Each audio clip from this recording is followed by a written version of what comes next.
Hey everyone, still rather unwell, which is why I'm recording from my phone in my living room rather than in my normal studio setup with the green screen and everything.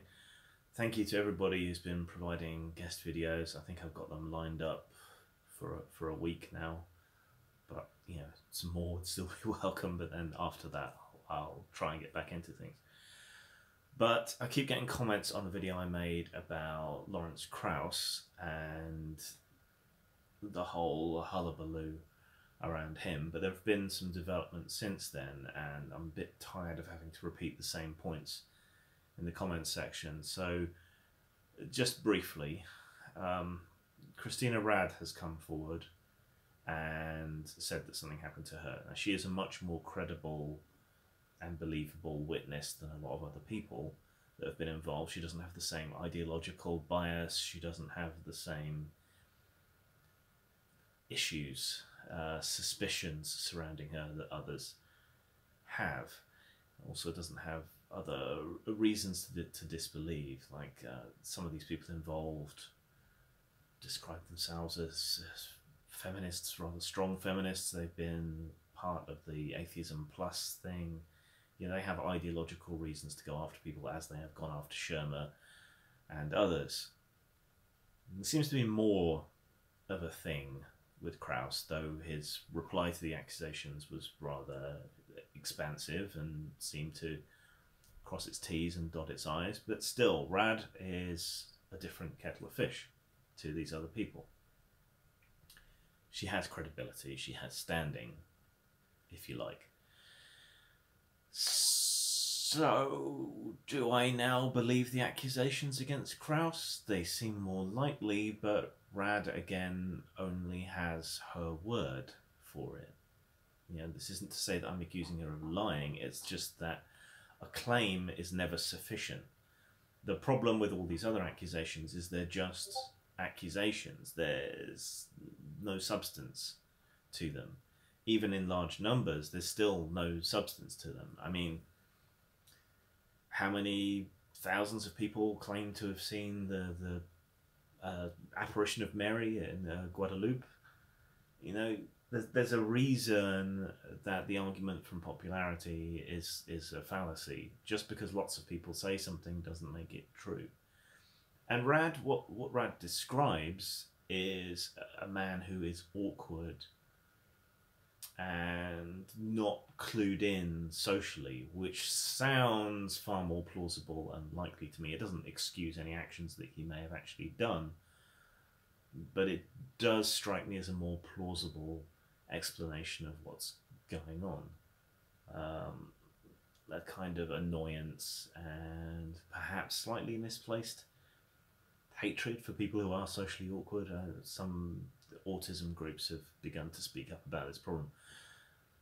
I'm speculating, and that's not really what I'm here to do. The point is that claims require evidence to back them up. A claim is not evidence of itself. We can take this to a ridiculous degree in order to better illustrate the problem, perhaps, in that there are plenty of testimonials for various religious faiths, but we don't believe them.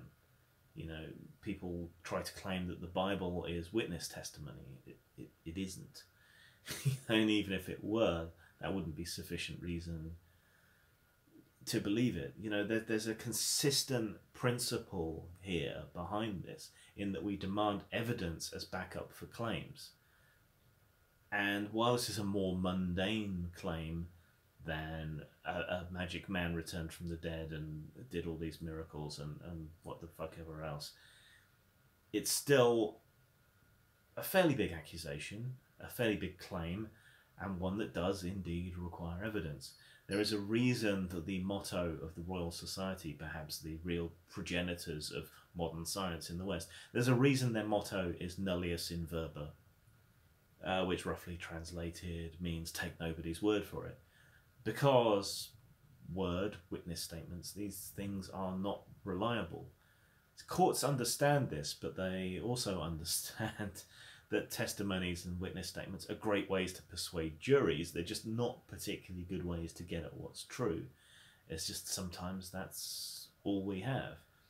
And that is where I think the rigour of science departs from the rigour of the judiciary. While both operate on the same principles, the judiciary operates on a much laxer standard of evidence in some cases, like this, and still can't get enough convictions to satisfy certain activists, even with the rules already bent. And some people want to move to an inquisitorial system of justice where you're presumed guilty in order to get more convictions in sexual assault and so on cases. I don't think that's a good idea. I agree with Blackstone's formulation in that I'd rather see guilty men go free than innocent men go to prison. And all of this is kind of beside the point, because in this day and age, a social media lynching is far easier to enact and has as much or more sanction than the courts might have on people, and requires no evidence. Yeah, a single tweet can destroy a man's career without anything backing it up, let alone a bunch of accusations with nothing backing them up. You know, Krauss is probably already pretty much done. I hope his scientific career continues. I don't know whether he's guilty or not. Nobody knows whether he's guilty or not, but he's being treated as being guilty. And having been on the receiving end of hysterical false accusations, not to this degree or this kind of thing particularly, I'm understandably, I think, incredibly wary and perhaps slightly hyper-skeptical of these kind of claims and these kind of actions. So neither I nor anybody else is defending Krauss if he turns out to be guilty. We're just requiring a basic standard of evidence, and we're being consistent across where we demand that evidence. We're not making a special exception for a particular kind of alleged crime or whatever else. It's about principle and it's about consistency. Comparisons with the Weinstein issue are childish and facile. There is evidence. There are recordings there. He has confessed, essentially. You know, he's gone into rehab for his problems. There's nothing like that for Krauss. There's no actual evidence as yet. It may turn out that there is, and at that point, I will, depending on the evidence, change my position.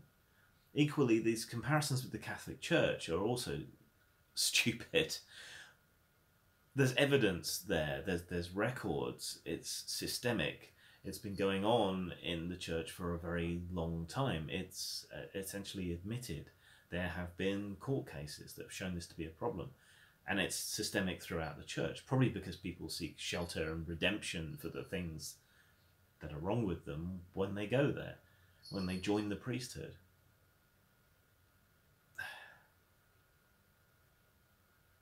But here, all we're demanding is evidence, the kind of evidence that convicted Weinstein, the kind of evidence that convicted these Catholic priests. And if you can't understand that, and if you take a mere demand for evidence as being somehow a defense of sexual crime or whatever, you're being disingenuous and you can fuck off. Zang.